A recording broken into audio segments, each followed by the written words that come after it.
تو میرے عزیز اکثریت ہم نے یہ دیکھا ہے کہ غریب کی تو نماز جنازہ کا مسئلہ آ جائے نا غریب کی تو جو کہ سادہ آدمی ہے، کوئی سیاسی سماجی کاٹ نہیں، تو جنازے تک لوگ خیال نہیں کرتے. حالانکہ میرے نبی پاک علیہ السلام نے تو فرمایا جنازہ ایک مسلمان کا دوسرے مسلمان پر حق ہے. اس میں کوئی آپ کا سماجی رابطہ ہونا ضروری نہیں، کوئی سیاسی قد کاٹ ہونا ضروری نہیں.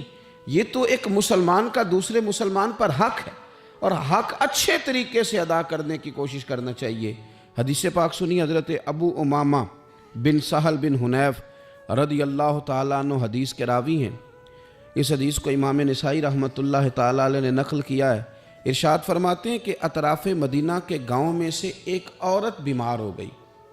مدینہ کے ارد گرد گاؤں تھے، ان میں سے ایک عورت بیمار ہو گئی، بڑی مفلس تھی، غریب عورت تھی. تو نبی پاک صلی اللہ علیہ وسلم نا اکثر اس کے بارے میں دریافت کرتے کہ بتاؤ اس بوڑھی اماں کا کیا حال ہے. ہمارے ہاں بھی خبریں آتی ہیں اخباروں میں، پوچھا جاتا ہے، لیکن کب؟ جب کسی بڑے آدمی کو کھانسی بھی لگ جائے، فلاں صاحب کو زکام ہو گیا اور ان کو فوری طور پر فلاں جگہ منتقل کر دیا گیا اور سیاسی اور سماجی سرگرمیاں انہوں نے معطل کر دی، تو یہ خبر سب جگہ بریک ہوتی، اس کو فوری طور پر آگے بڑھانے کی کوشش کی جاتی. ایک غریب عورت ہے، مجبور ہے، اور مدینے کے نہیں، مدینے کے اطراف میں جو گاؤں ہیں ان گاؤں کے رہنے والی ہے، پر اس کے نصیب دیکھو، اس کا مقدر دیکھو. ہر جگہ مدینے والے محبوب کے تذکرے. وہ کتنی نصیبوں والی عورت ہے جس کے بارے میں حضور کئی دفعہ پوچھتے کہ اس بیمار کا حال بتاؤ. بظاہر اس کا کوئی سیاسی سماجی مالی قد کاٹ نہیں، لیکن یوں لگتا ہے کہ اس کا قد حضور کی تیمارداری کی برکت سے جب نبی پاک نے اس کا پوچھا ہوگا تو یوں لگتا ہے اس کا قد آسمانوں کے برابر چلا ہو گیا، آسمانوں کے برابر چلا گیا ہوگا. رسول کریم علیہ السلام بار بار پوچھتے، اور جب اس کے زیادہ بیمار ہونے کی خبر آئی تو حضور نے فرمایا اگر وصال ہو گیا تو مجھے خبر کرنا. صحابہ کرام فرماتے ہیں رات کو وصال ہوا، رات کے وقت ہی غسل کفن کر کے اسے مدینہ شریف لایا گیا. لیکن جب معلومات کی گئی تو حضور بظاہر آرام فرمائے، حضور آرام کر رہے ہیں. صحابہ نے مناسب نہیں سمجھا کہ نبی پاک علیہ السلام کو تکلیف دی جائے. سرور کائنات صلی اللہ علیہ وسلم کو جگانا مناسب نہ سمجھا. لوگوں نے نماز جنازہ پڑھا، اس کو دفن کر دیا. حضور نے صبح پوچھا مجھے خبر کیوں نہیں دی؟ بڑے جنازے ہو کے گزر گئے، بڑے لوگ تھے جو چلے گئے، لیکن یہ کتنی نصیبوں والی ہے کہ حضور نے فرمایا مجھے بتایا کیوں نہیں؟ اب مجھے بتاؤ. او یارو ذرا غور کرنا، ساری دنیا گنبد خضرا پر، ساری دنیا حضور کی بارگاہ میں سلامی دینے، اور میرے نبی کریم صلی اللہ علیہ وسلم نے کیا فرمایا؟ فرمایا مجھے بتاتے نہیں اس کی قبر کہاں ہے. یعنی حضور قبر کا پتہ پوچھے. محبوب حضور تو ویسے کسی جگہ قریب سے گزر جائے نا تو اعلیٰ حضرت فاضل بریلوی فرماتے ہیں وہ جس سمت آ گئے ہیں کوچے بسا دیے ہیں، وہ تو علاقہ ویسے ہی مہک جاتا ہے، بس جاتا ہے. حضور قبر کہاں ہے؟ اس کا کوئی سیاسی قد کاٹ ہے؟ یہ کوئی بہت بڑے قبیلے کی ہے؟ حضور نے فرمایا دیکھو غریبی کو اعزاز اس طرح دینا، غریبی کے ساتھ رویہ یہ میرا اسوہ حسنہ ہے. اس طرح غریبوں کے ساتھ سلوک کرنا، پھر غریب مایوس نہیں ہوں گے، پھر غریب خودکشیاں نہیں کریں گے، پھر غریب اپنے آپ کو معاشرے سے کٹا ہوا محسوس. کہاں ہے اس کی قبر؟ یا رسول اللہ اس قبرستان میں یہ قبر ہے. یہ میرے نبی پاک کا اعزاز ہے، یہ حضور کا اعزاز ہے. ویسے تو دوسرا جنازہ جائز نہیں، اگر وارث جنازہ نہ پڑھیں تو پھر دوسرا جنازہ پڑھا جا سکتا ہے، لیکن حضور تو وارث ہے نا اپنی ساری امت کے. تو نبی پاک قبر پہ کھڑے ہوئے، فرمایا بناؤ صفے، میں دوبارہ جنازہ پڑھانا چاہتا ہوں. ایک دیہات میں رہنے والی مفلس عورت، ایک دیہات میں رہنے والی غریب عورت، وہ بی بی کہ جس کا کوئی بظاہر لمبا چوڑا نام نہیں، کوئی بڑے القابات سے پکارا نہیں جاتا. حضور نے 4 تکبیروں کے ساتھ امام نسائی نے لکھا ہے دوبارہ جنازہ پڑھایا، اور لوگوں کو بتایا کہ اس طرح کر کے اگر تم غریبی سے پیار کرو گے نا، ان کی مہک نے دل کے غنچے کھلا دیے ہیں، وہ جس راہ چل دیے ہیں کوچے بسا دیے ہیں.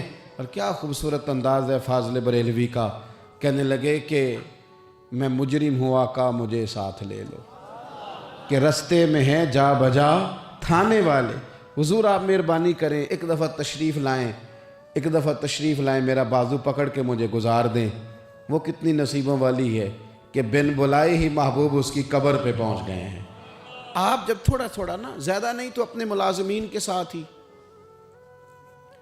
زیادہ نہیں تو جو آپ کے تحت لوگ ہیں ان کے ساتھ ہی ہمارا رویہ ٹھیک ہو جائے. ایک صحابی نے ایک دفعہ پوچھ ہی لیا کہ یا رسول اللہ صلی اللہ علیہ وسلم، میرا ملازم بڑی ہی غلطیاں کرتا ہے، میرا غلام بڑی غلطیاں کرتا ہے، تو کتنی کو دفعہ معاف کروں؟ کتنی کو غلطیاں ایک دن میں کو کر سکتا ہے؟ 2 دفعہ کر لے گا، 3 دفعہ بھول جائے گا. سوال پوچھا نا کہ یا رسول اللہ صلی اللہ علیہ وسلم، میرا غلام بڑی غلطیاں کرتا ہے، تو کتنی دفعہ معاف کروں؟ تو نبی پاک علیہ السلام نے فرمایا اگر تو نے گنتی کر کے گویا پوچھا ہے تو چلو تجھے اسی طرح ہی بتا دیتے ہیں. حضور کتنی دفعہ معاف کروں؟ فرمایا چل ایک دن میں 70 بار تو معاف کیا ہی کرنا. حالانکہ 70 غلطیاں کو دن میں نہیں کر نہیں سکتا. اس نے شمار کر آخر کتنی کو دفعہ معاف کروں؟ نبی پاک صلی اللہ علیہ وسلم نے فرمایا 70 دفعہ تو معاف کر ہی دیا کر. 70. حضرت ابو مسعود رضی اللہ تعالیٰ عنہ فرماتے مجھے کسی بات پہ غصہ تھا اور میں اپنے غلام کو مار رہا تھا، پیٹ رہا تھا، اور بار بار میں اس پر سختی کر رہا تھا. دور سے حضور نے دیکھا اور آوازیں دیں. قریب جب حضور پہنچ گئے تو نبی پاک علیہ السلام نے ایک جملہ کہا. فرماتے ہیں پھر دوبارہ میں نے کبھی اپنے غلام پہ ہاتھ نہیں اٹھایا. اللہ کے رسول فرمانے لگے جتنا تجھے اس پر اختیار ہے نا، میرے رب کو اس سے کئی گنا بڑھ کے تیرے اوپر اختیار ہے. اگر آج اللہ تعالیٰ نے یہ تقسیم کر دی ہے کہ کسی کو تمہارا ملازم بنا دیا ہے، کسی کو تمہارے ماتحت کر دیا ہے، تو اس کا معنی یہ تو نہیں کہ تم اب اس سے پیار کرنا چھوڑ دو، اس پر شفقت کرنا چھوڑ دو. رسول کریم صلی اللہ تعالیٰ علیہ وآلہ وسلم نے ارشاد فرمایا کہ جتنا اختیار تمہیں اس پر ہے نا، اس سے کہیں بڑھ کر اللہ تعالیٰ کو تم پر اختیار ہے. مالدار لوگ توجہ کریں، میری بات پر غور کریں. اللہ نے مالداروں کو جو دیا ہے تو ان کی محنت کی وجہ سے نہیں دیا. محنت مزدور تم سے بڑھ کے کرتا ہے، اوور ٹائم لگاتا ہے. خدا نے نا اپنے فضل سے دیا ہے. میرے ایک بزرگ دوست ہیں، سادے آدمی ہیں، ان کی ایک بات میرے نا دل میں بیٹھ گئی. سادے لوگوں کی بات ہے، سادی سی. میں کوئی یہ نہیں آپ کو کہہ رہا کہ یہ کوئی قرآن و سنت کا معاملہ ہے، لیکن ہمارے جو سادے لوگ ہوتے ہیں نا دیہات کے، کئی دفعہ وہ سبق بڑا عمدہ پڑھاتے ہیں. تو کسی شخص کے ساتھ ان کا کوئی تھوڑا بہت اس کے ساتھ مدد کا رشتہ تھا، اس سے کچھ پیار کرتے تھے. تو کسی وجہ سے ناراضگی ہو گئی تو کسی نے ان سے کہا کہ اب چھوڑ دیں، آپ کا اس نے اتنا دل دکھایا. تو کہنے لگے نہیں میں چھوڑوں گا نہیں، میں دیتا رہوں گا. کیوں؟ کہنے لگے اس لیے کہ میرے دل میں بات بیٹھ گئی ہے کہ پتہ نہیں اللہ کدے نصیبہ نہ دیندا ہے. تو یہاں سے کوئی کھا جائے، کسی کی مدد ہو جائے. آپ کے ہاں اگر ماتحت کچھ لوگ ہیں، آپ کو کسی کی مدد کرنی پڑتی، تو اگر آپ کا یہ ذہن بن گیا نا کہ میں صاحب ہوں اور میں انہیں دیتا ہوں اور میری وجہ سے کام چلتا ہے اور میری تنخواہ سے چولہا جلتا ہے، تو آپ نے بڑی چھوٹی سوچ پیدا کر لی ہے. اب کمزور ہو گئے. اگر آپ نے یہ سوچ لیا نا کہ میں کسی کو اپنے آفس سے، اپنی مل سے نکال دوں گا تو شاید اسے کہیں اور نوکری نہیں ملے گی، تو آپ چھوٹے آدمی. آپ نے کمزور سوچ رکھی. حدیث پاک سنیں گے تو دل ٹھنڈا ہوگا. اسے بھی امام بخاری نے لکھا ہے. حضرت مصعب بن سعد رضی اللہ تعالیٰ عنہ روایت کرتے ہیں کہ ایک مرتبہ نا حضرت سعد بن ابی وقاص رضی اللہ تعالیٰ عنہ کے دل میں خیال آیا. مالدار آدمی تھے نا حضرت سعد بن ابی وقاص اور بڑے جرنیل تھے. تو دل میں خیال آیا کہ دیکھو نا اللہ تعالیٰ نے ہمیں غریبوں پر فضیلت دے دی ہے مال و دولت کی وجہ سے. خیال آ جاتا ہے نا کہ دیکھو جی مطلب میرے پاس پیسے ہیں، مجھے اللہ نے دیا ہوا ہے. خیال آ گیا. حضرت مصعب بن سعد رضی اللہ تعالیٰ عنہ فرماتے ہیں ان کے دل میں خیال آیا، دل میں خیال آیا کہ دیکھو اللہ نے پھر ہمیں فضیلت والا بنایا تو اسی لیے اللہ نے ہمیں پیسے دیے نا. اللہ نے ہمیں کچھ بنایا تو پھر ہی اللہ نے دولت زیادہ دی ہے نا. تو فرماتے ہیں نبی کریم صلی اللہ تعالیٰ علیہ وسلم نے ان سے فرمایا یاد رکھو تمہیں نا تمہارے کمزور اور غریب لوگوں کے وسیلے کی وجہ سے روزی دی جاتی ہے. تمہیں امیروں تمہیں جو نوازا جاتا ہے نا تو یہ غریبوں کے صدقے، ضعیفوں کے صدقے، کمزوروں کے صدقے، یہ ان غریبوں کے صدقے تمہیں نوازا جاتا ہے اور پھر تمہارے ذمے لگایا جاتا ہے کہ تم نے زکوٰۃ دینی ہے، تم نے صدقات دینے ہیں، تم نے ان پر خرچ کرنا ہے، تمہیں ان کے صدقے مل رہا ہے، ان کے صدقے۔ ایک سوچ یہ ہے کہ اللہ نے مجھے مال دیا ہے تو کسی وجہ سے دیا ہے، اور ایک سوچ یہ ہے کہ میری فیکٹری میں پتہ نہیں کون سا غریب لوگ ہے جس کی وجہ سے فیکٹری چل رہی ہے، ایک سوچ یہ ہے کہ پتہ نہیں میرے آفس میں کون سا ایسا شخص ہے جس کی وجہ سے نظام چل رہا ہے، اور ایک سوچ یہ ہے کہ میں جاگیردار ہوں تو پتہ نہیں کون سا کسان ہے جو میرے پاس کام کرتا ہے تو اس کی وجہ سے اللہ مجھے بھی روزی دیتا ہے۔ نبی پاک صلی اللہ علیہ وسلم نے امیروں کو یہ سوچ بنانے کا کہا کہ یہ سوچ بناؤ کہ ہمیں رب جو دیتا ہے وہ کمزوروں کے صدقے دیتا ہے، وہ غریبوں کے صدقے دیتا ہے۔ اگر یہ ذہن بن جائے، دیکھیں نا، یہ کاریگر ہے اور یہ اچھا نظام چلانے والا ہے، ایڈمنسٹریٹر بہت اچھا ہے، مینیجر بڑا اچھا ہے، یہ نکل گیا تو خرابی ہوگی۔ ایک ذہن یہ ہے، اور اگر ذہن یہ بن جائے کہ یہ بندہ غریب ہے، یہ مجبور ہے، یہ تنگ دست ہے، اس کے چھوٹے چھوٹے بچے ہیں اور مجھ سے تنخواہ لے کے جاتا ہے تو اس کا کام چلتا ہے، اگر یہ چھوڑ کے چلا گیا نا تو ہو سکتا ہے جو اس کے ذریعے رزق آتا ہے وہ نہ آئے۔ اگر یہ ذہن سازی بنے تو پھر میرا خیال ہے کوئی بھی امیر آدمی کسی غریب کو رسوا نہیں کرے گا، پھر کوئی بھی کسی کے لیے اس طرح کے لفظ ادا نہیں کرے گا کہ جس کے اس کی عزت نفس مجروح ہو۔ عزیز دوستو، بزرگوں اور بھائیوں، اللہ تعالیٰ نے قرآن مجید میں ارشاد فرمایا ہے، لَقَدْ كَانَ لَكُمْ فِي رَسُولِ اللَّهِ أُسْوَةٌ حَسَنَةٌ، فرمایا تحقیق تمہارے لیے نبی کریم علیہ السلام کی زندگی میں بہترین نمونہ ہے۔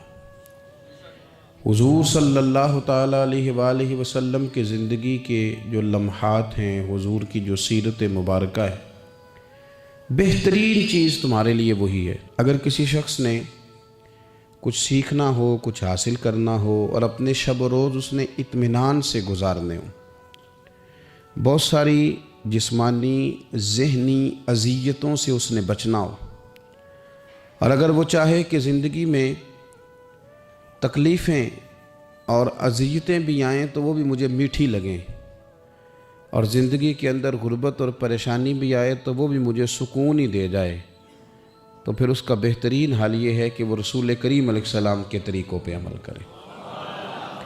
اگر وہ حضور صلی اللہ علیہ وسلم کے طریقہ ہے مبارکہ پر عمل کرے گا، حضور کے نقش قدم چلے گا، تو اس کے لیے یہ سارا کچھ آسان ہو جائے گا کہ نبی پاک صلی اللہ علیہ وسلم دن میں ایک وقت روٹی کھانے اور 3 دن فاقہ کرنے کے لیے مجبور نہیں۔ کائنات کے خزانوں کی چابیاں اللہ نے اپنے محبوب کو عطا فرمائی ہیں، لیکن اس کے باوجود نبی کریم صلی اللہ تعالیٰ علیہ وسلم نے فقر کو اختیار کیا، حضور نے غریبی کو پسند کیا، تھوڑے پہ گزارا کرنا، تھوڑے پہ زندگی گزارنا، اس کو ترجیح دی رسول کریم نے۔ یہ جو فقیری ہے نا، فقیری یہ اتنی حسین چیز ہے کہ یہ میرے نبی پاک کی پسند ہے، یہ حضور کی پسند ہے۔ اس فقر کے اندر جو حسن ہے اور اس فقیری کے اندر جو طاقت ہے اور اس کی جو خوبصورتی ہے، اس کو اگر ہم ملاحظہ کرنا شروع کریں اور اس پر ہم تھوڑی توجہ دینے لگیں تو ہو سکتا ہے بہت سارے لوگ جو غریبی کو اپنے لیے ذہنی اذیت محسوس کرتے ہیں وہ فقر کو فخر سمجھنا شروع کر دیں، وہ اس کو بطور اعزاز کے اپنے لیے لیں۔ اسی طرح کچھ لوگ ایسے ہیں کہ جو سوسائٹی کے اندر کوئی بڑا مقام نہیں رکھتے، کوئی سیاسی، سماجی، مذہبی بڑا قد کاٹ نہیں رکھتے، وہ بھی اپنے آپ کو بڑا کمزور محسوس کرتے ہیں۔ وہ سمجھتے ہیں کہ شاید دنیا میں بڑا آدمی وہی ہوتا ہے جس کی ایک فون کال پہ سارے کام ہو جائیں۔ ایسا نہیں ہے۔ اگر آپ نے اپنی زندگی کو تقوی کے مطابق رکھا ہوا ہے، اللہ سے ڈر کے وقت گزار رہے ہیں، شریعت اسلامیہ کی حدود کا خیال کرتے ہیں، تو پیسوں کا نہ ہونا یا سوسائٹی میں بہت بڑے مرتبے اور نام کا نہ رکھنا یہ کوئی زیادہ اہمیت نہیں رکھتا، بلکہ اہمیت تو اس بات کی ہے کہ ہم اللہ رسول کی رضا کے مطابق چل رہے ہیں کہ نہیں چل رہے۔ نبی پاک صلی اللہ تعالیٰ علیہ وآلہ وسلم نے جو کامیابی ہمیں بتائی ہے اور جو انتقال کے بعد قیامت کا منظر گزرنے کے بعد ہمارے لیے کامیابی ہے، وہ جنت ہے۔ جنتی اور جہنمی برابر نہیں ہو سکتے۔ لا یستوی اصحاب النار و اصحاب الجنہ، جنتی اور جہنمی برابر نہیں، بلکہ اصحاب الجنتی ہم الفائزون، یہ جنت والے ہیں، یہ کامیاب ہونے والے لوگ۔ جنتی اور جہنمی برابر نہیں، قرآن مجید نے فیصلہ کیا کہ یہ برابر نہیں، بلکہ جو جنت میں چلا گیا وہ کامیاب ہو گیا، وہ اللہ کی رحمت کے قریب چلا گیا، خدا کا فضل اسے نصیب ہوا۔ اب بہت بڑی کامیابی ہے جنت۔ اور حدیث پاک سنیے گا، یہ بخاری مسلم میں موجود ہے، حضرت عمران بن حسین رضی اللہ تعالیٰ عنہ حدیث کے راوی ہیں کہ رسول کریم صلی اللہ تعالیٰ علیہ وآلہ وسلم نے ارشاد فرمایا کہ میں نے جنت میں اکثر وہ لوگ دیکھے ہیں جو دنیا میں فقیر تھے۔ جنت ایک کامیابی ہے، جنت ایک بڑا مقام ہے، جنتی اور جہنمی برابر نہیں، لیکن حضور فرماتے ہیں میں نے جنت میں اکثریت فقراء کی دیکھی ہے، اکثر فقراء کی۔ اتنی دوڑ لگی ہوئی ہے مال کے لیے، اتنی جد و جہد ہے، ہم سمجھتے ہیں کہ پیسہ ہے تو سارا کچھ ہی ہے، لیکن حضور فرماتے ہیں دیکھیں پیسہ صاحب کا غلط نہیں، پیسے تو حضرت سیدنا عثمان غنی کے پاس بھی بڑھے ہیں، حضرت عبد الرحمن ابن عوف کے پاس بھی بڑھے۔ کرنے کا کام یہ ہے کہ ہم سمجھ لیں کہ اللہ کی تقسیم کیا ہے۔ اگر اللہ تبارک و تعالیٰ نے ہمیں پیسے دیے ہیں تو بھی اس کی تقسیم پر راضی رہنا چاہیے، اور اگر وہ ہمیں فقیر دیکھنا چاہتا ہے، غریب دیکھنا چاہتا ہے، اور ہم سمجھتے ہیں کہ اللہ کا فیصلہ اور اس کی حکمت ہمارے حق میں یہی ہے، تو پھر بھی ہمیں اس کی رضا پہ راضی رہنا چاہیے۔ رسول پاک صلی اللہ تعالیٰ علیہ وسلم فرماتے ہیں میں نے جنت میں اکثریت، یعنی 1 2 4 لوگ نہیں، اکثر لوگ میں نے وہ دیکھے ہیں جو دنیا میں فقراء تھے، جو غریب لوگ تھے۔ تو آپ اندازہ فرمائیں کہ غریبی کیا کوئی اتنی پریشانی والا کام ہے؟ بلکہ ایک حدیث پاک مسلم شریف میں اور بخاری میں اس طرح بھی ہے کہ حضرت ابو ہریرہ رضی اللہ تعالیٰ عنہ فرماتے ہیں کہ نبی کریم صلی اللہ علیہ وسلم نے فرمایا ایک دن جنت اور جہنم کا آپس میں مباحثہ ہو گیا، جنت اور جہنم کی آپس میں بحث ہو گئی۔ جہنم کہنے لگی کہ میرے اندر جو لوگ آئیں گے وہ بڑے بڑے سردار، بڑے بڑے متکبر، بڑے بڑے جبار، بڑے بڑے لوگ آئیں گے، یہ میری شاید فضیلت ہے۔ جہنم کہہ رہی ہے جہنم کہ بڑے بڑے جبار متکبر وہ میرے اندر آئیں گے، شاید یہ وجہ اعزاز ہے۔ تو جنت نے جواب میں کہا کہ میرے اندر تو غریب اور فقیر لوگ ہی آئیں گے، میرے اندر تو وہ لوگ آئیں گے جو دنیا میں بظاہر بڑے بڑے نہیں تھے، فقراء، مساکین، یتامہ، یہ اکثر ہوں گے۔ پتہ نہیں اس کی کیا وجہ ہے۔ جب دونوں آپس میں گفتگو کر رہے تھے تو رسول کریم صلی اللہ تعالیٰ علیہ وسلم فرماتے ہیں اللہ تعالیٰ نے پھر جنت سے فرمایا، اللہ نے جنت سے فرمایا کہ تو میری رحمت ہے، اور میں اپنے بندوں میں سے جس پر رحمت کروں گا تیری صورت میں اس پر رحمت کر دوں گا، چونکہ جنت میری رحمت ہے تو میں تیری صورت میں اس پہ رحمت کر دوں گا۔ اور رب کریم نے ارشاد فرمایا جہنم سے کہ تو میرا عذاب ہے، تو میں اپنے بندوں میں سے جس کو چاہوں گا تیرے ذریعے عذاب دے دوں گا، لیکن بھر میں تم دونوں کو ہی ڈالوں گا، بھر جنت بھی جائے گی، بھر جہنم بھی جائے گی، لیکن جس کو جہنم میں ڈالا جائے گا اس کو اللہ جہنم کے ذریعے عذاب دے گا، اور جس کو جنت میں ڈالا جائے گا اسے اللہ جنت کی صورت میں اپنی رحمت عطا فرمائے گا۔ اور یہ دونوں خود گواہیاں دے رہی ہیں کہ جبار، تکبر کرنے والے، اپنے دل میں غرور رکھنے والے، بڑا بڑا اپنے آپ کو گرداننے والے، جہنم خود کہہ رہی ہے وہ میرے اندر آئیں گے، اور جنت کہتی ہے کہ میرے اندر تو ضعیف لوگ آئیں گے، لاچار لوگ آئیں گے، عاجز لوگ آئیں گے، کمزور لوگ آئیں گے۔ ہمیں یہ دیکھنا ہے کہ کیا ہمارا وہ لوگ بننے کا شوق ہے کہ جن کے جناب بڑے لاؤ لشکر ہیں، جن کے بڑے پروٹوکول ہیں، جن کی بڑی بات ہے، اور جو غرور کے طور پر وہ ہمیں بننا ہے، یا ہمیں وہ غریب اور لاچار بننا ہے کہ جن پہ اللہ جنت کی صورت میں رحمت نازل فرما دے گا۔ شوق بڑا ہے لوگوں کو، آپ یقین کریں کہ کچھ لوگوں کو سادی گاڑی میں مزہ ہی نہیں آتا جب تک 4-5 موٹر سائیکل آگے پیچھے نہ ہو۔ لوگوں کو اتنی دیر تک لطف ہی نہیں آتا جتنی دیر تک 15-20 لوگ ان کے پروٹوکول کے لیے موجود نہ ہوں۔ یاد رکھیے گا کہ دنیا کے اندر تو انسان اپنے آپ کو بڑا ثابت کر لے گا، 10-15 لوگ ضرور ایسے ہوں گے جو منہ میں انگلیاں ڈال لیں گے، اسے دیکھ کے منہ میں انگلیاں ڈال لیں گے، او ہو بڑی شان ہے، بڑی بات ہے، لیکن شان اسی کی ہے جسے قیامت میں معاف کر دیا جائے گا۔ شان اسی کی ہے جس کے لیے رب رسول کی رضا کا پروانہ جاری کر دیا۔ ہاں میرے عزیز، عظمت اسی کی ہے جس سے حساب نہ پوچھا جائے اور اسے بغیر حساب کتاب معاف کر دیا جائے۔ اپنے آپ کو ان لوگوں میں شامل کرنے کی کوشش کریں، اور یہ بھی یاد رکھیں کہ اگر آپ پرہیزگار ہیں اور آپ تقوی والے اور اللہ سے ڈرنے والے، تو نبی پاک صلی اللہ علیہ وسلم نے خاص شفقت فرمائی ہے غرباء پر، مساکین پر، خاص شفقت۔ نبی پاک صلی اللہ علیہ وسلم اس شخص کو بھی بڑا پسند کرتے تھے جو غریبوں کی خدمت کرتا، جو مسکینوں کی مدد کرتا، جو بیوہ عورتوں کے ساتھ کسی بھی طرح خیر کر سکتا، ان کی حضور نے تعریف فرمائی۔ بخاری مسلم میں حدیث ہے، نبی پاک صلی اللہ تعالیٰ علیہ وسلم نے فرمایا کہ جو لوگ غریبوں کی، مسکینوں کی، لاچاروں کی مدد میں رہتے ہیں، یوں سمجھ لو وہ اللہ کے راستے میں جہاد کرنے میں مصروف رہتے۔ آج بڑی مشکلات ہوتی ہیں، میں نے دیکھا ہے کسی سرکاری ملازم کا انتقال ہو گیا تو اس کی بیوہ بڑی تکلیفوں سے گزرتی ہے۔ ہمارے ہاں تو کاغذات ہی بڑے بنتے ہیں، کہاں جا کے پینشن لگتی ہے، کیا کیا مشکلات سے گزرنا پڑتا ہے۔ اس کے بچوں کو دنیا کے بہت سارے معاملات ہوں جن میں بڑی پریشانیاں ہوتی ہیں۔ یہ تو جگہ کا انتقال کرانا، بینک کے معاملات دیکھنا، بڑی بڑی آزمائشوں میں بچے آ جاتے ہیں اور چھوٹے چھوٹے کاموں میں انہیں الجھا دیا جاتا ہے۔ کچھ لوگ ایسے ہوتے ہیں کہ جن کی ذرا سی سفارش کرنے سے، ذرا سے آگے بڑھنے سے ان کا کام ہو جاتا ہے۔ میرے نبی پاک علیہ السلام نے فرمایا جس کو دیکھو یتیموں، مسکینوں، بیوہ عورتوں کی مدد میں ہے، سمجھو وہ اللہ کے راستے میں جہاد میں ہے، اور فرمایا یوں سمجھ لو کہ اس نے وہ قیام کیا ہے کہ شاید دیر ہو جائے اسے رکوع کرنے میں، یعنی لمبی نمازیں پڑھنے والا ہے۔ اور فرمایا یہ وہ روزہ دار ہے کہ جو روزہ رکھے گا افطار ہی نہیں کرے گا، یعنی لمبے روزے رکھنے والا۔ گویا مسکینوں، یتیموں، بیواؤں کی مدد میں رہنے والا اس طرح ہے جس طرح ساری ساری رات نفل پڑھنے والا اور ہر روز کے نفلی روزے رکھنے والا۔ تو آپ یہ سمجھ لیں کہ ان لوگوں کے ساتھ حضور نے خاص